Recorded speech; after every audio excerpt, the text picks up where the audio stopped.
The Gift of the Magi by O. Henry. $1.87. That was all. And 60 cents of it was in pennies. Pennies saved 1 and 2 at a time by bulldozing the grocer and the vegetable man and the butcher until one's cheeks burned with the silent imputation of parsimony that such close dealing implied. 3 times Della counted it. $1.87. And the next day would be Christmas. There was clearly nothing to do but flop down on the shabby little couch and howl. So Della did it, which instigates the moral reflection that life is made up of sobs, sniffles, and smiles, with sniffles predominating. While the mistress of the home is gradually subsiding from the first stage to the second, take a look at the home. A furnished flat at $8 per week. It did not exactly beggar description, but it certainly had that word on the lookout for the mendicancy squad. In the vestibule below was a letterbox into which no letter would go, and an electric button from which no mortal finger could coax a ring. Also appertaining thereunto was a card bearing the name Mr. James Dillingham Young. The Dillingham had been flung to the breeze during a period of prosperity when its possessor was being paid $30 per week. Now, when the income was shrunk to $20, the letters of Dillingham looked blurred, as though they were thinking seriously of contracting to a modest and unassuming D. But whenever Mr. James Dillingham Young came home and reached his flat above, he was called Jim, and greatly hugged by Mrs. James Dillingham Young, already introduced to you as Della, which is all very good. Della finished her cry and attended to her cheeks with the powder rag. She stood by the window and looked out dully at a gray cat walking a gray fence in a gray backyard.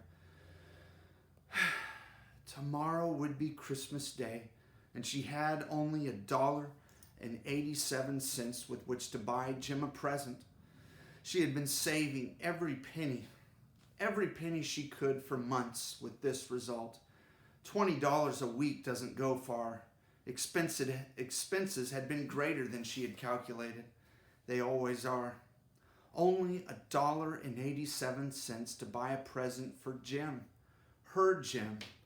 Many a happy hour she had spent planning for something nice for him, something fine and rare and sterling, something just a little bit near to being worthy of the honor of being owned by Jim.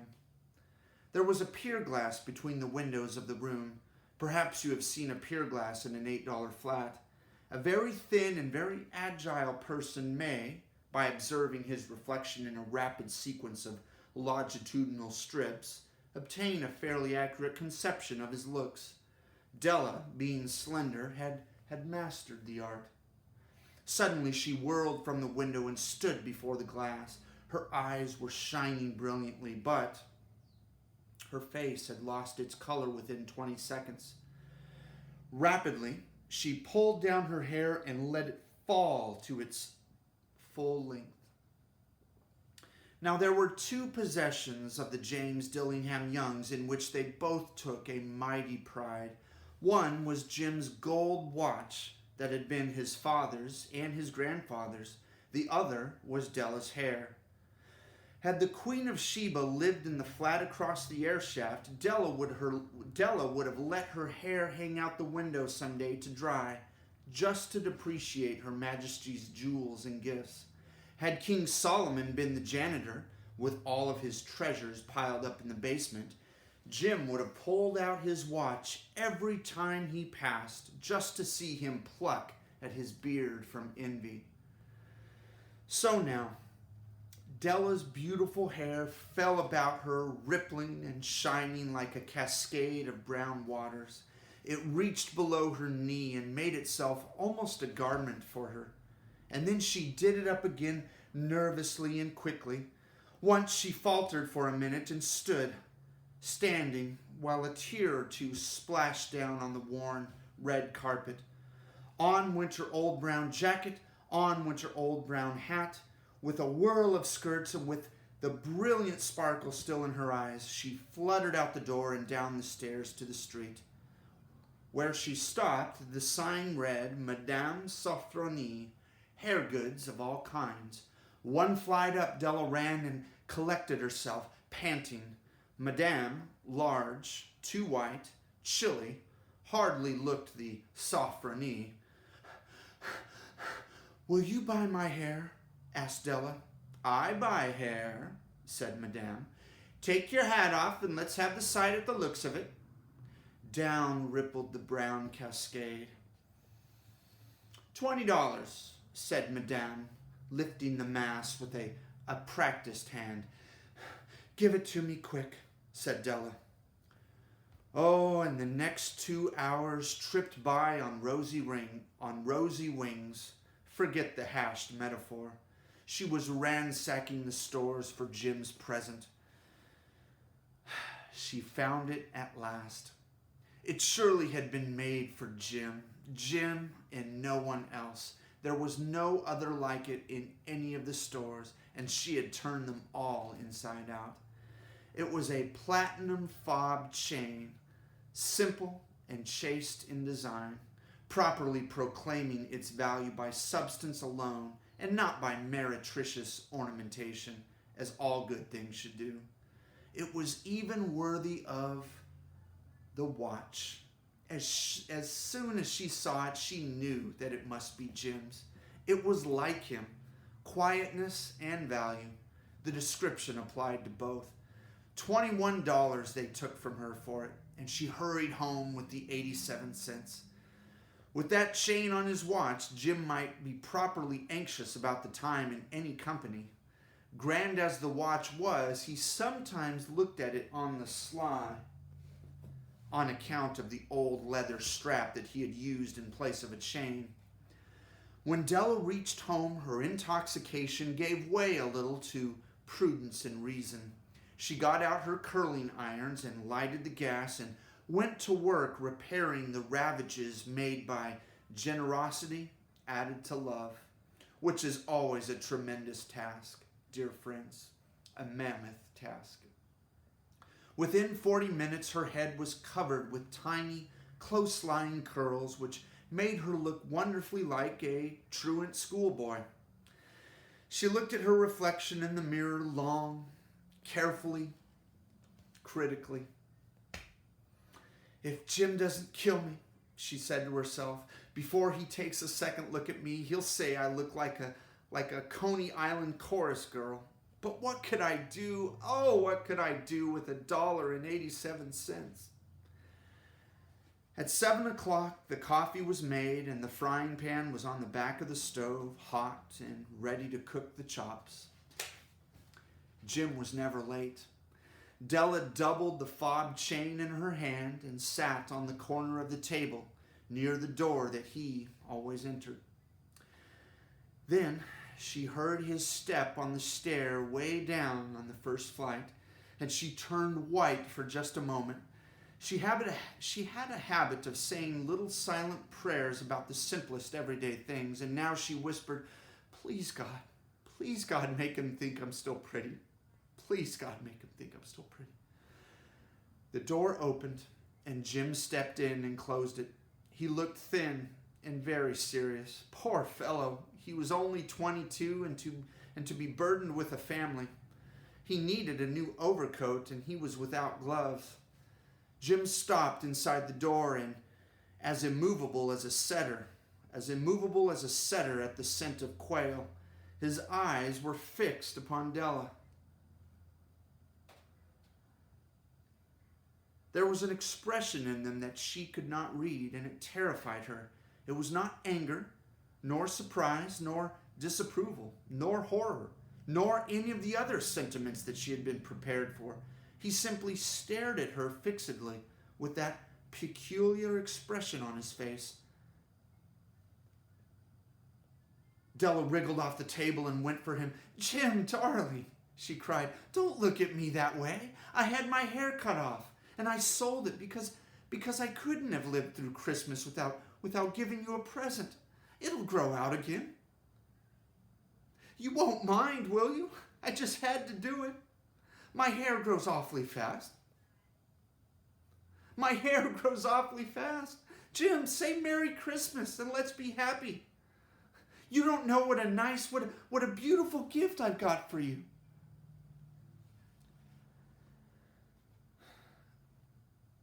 You've cut off your hair? Asked Jim, laboriously, as if he had not arrived at that patent fact yet, even after the hardest mental labor. Cut it off and sold it, said Della. Don't you like me just as well, anyhow? I'm me without my hair, ain't I? You say your hair is gone? He said with an air almost of idiocy. You needn't look for it, said Della. It's sold. It's sold, I tell you, sold and gone. It's Christmas Eve, boy. Be good to me, for it went for you. Maybe the hairs of my head were numbered, she went on with a sudden serious sweetness, but nobody could ever count my love for you. Shall I put the chops on, Jim? Out of his trance, Jim seemed quickly to wake. He enfolded his Della. For 10 seconds, let us regard with scrutiny some inconsequential object in the other direction. $8 a week or $1 million a year. What's the difference? A mathematician or a wit would give you the wrong answer. The Magi brought valuable gifts, but this was not among them. This dark assertion will be illuminated later on. Jim drew a package from his overcoat pocket and threw it upon the table. Don't make any mistake, Dell, he said, about me. I don't think there's anything in the way of a haircut or a shave or a shampoo that could make me like my girl any less. But if you'll unwrap that package, you'll see why you had me going for a while. White fingers and nimble tore at the string and paper, and then an ecstatic scream of joy, and then, alas, a quick feminine change to hysterical tears and wails, necessitating the immediate employment of all the comforting powers of the Lord of the Flat. For there lay the combs, the set of combs side and back that Della had worshipped for so long in a Broadway window. Beautiful combs, pure tortoise shell with jeweled rims, just the shade to wear in the beautiful vanished hair. They were expensive combs, she knew, and her heart had simply craved and yearned over them without the least hope of possession. And now they were hers, but the tresses that should have adorned the coveted ornaments were gone. But she hugged them to her bosom at length, and at length she was able to look up with dim eyes and a smile and say, "My hair grows so fast, Jim. My hair grows so fast."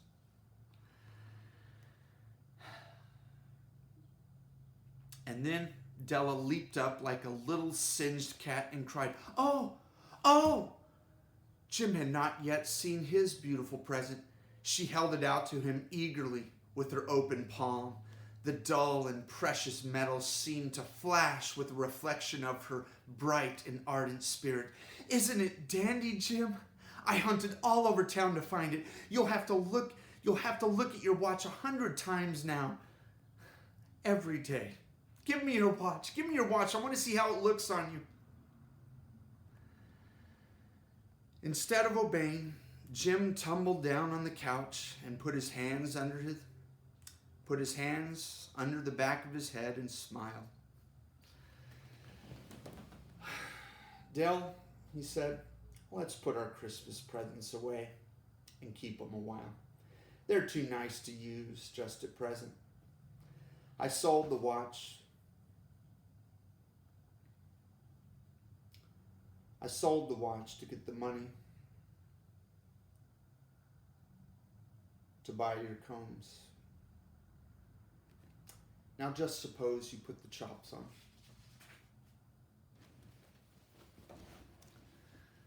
The Magi, as you know, were wise men, wonderfully wise men,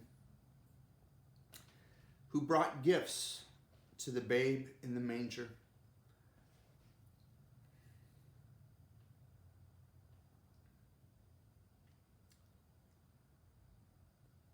They invented the art of giving Christmas presents. Being wise, their gifts were no doubt wise ones, possibly bearing the privilege of exchange in case of duplication. And here I have lamely related to you the uneventful chronicle of two foolish children in a flat who most unwisely sacrificed for each other the greatest treasures of their house. But, in a last word to the wise of these days, let it be said that of all who give gifts, these two were the wisest. Of all who give and receive gifts, such as they are the wisest. Everywhere they are the wisest. They are the Magi.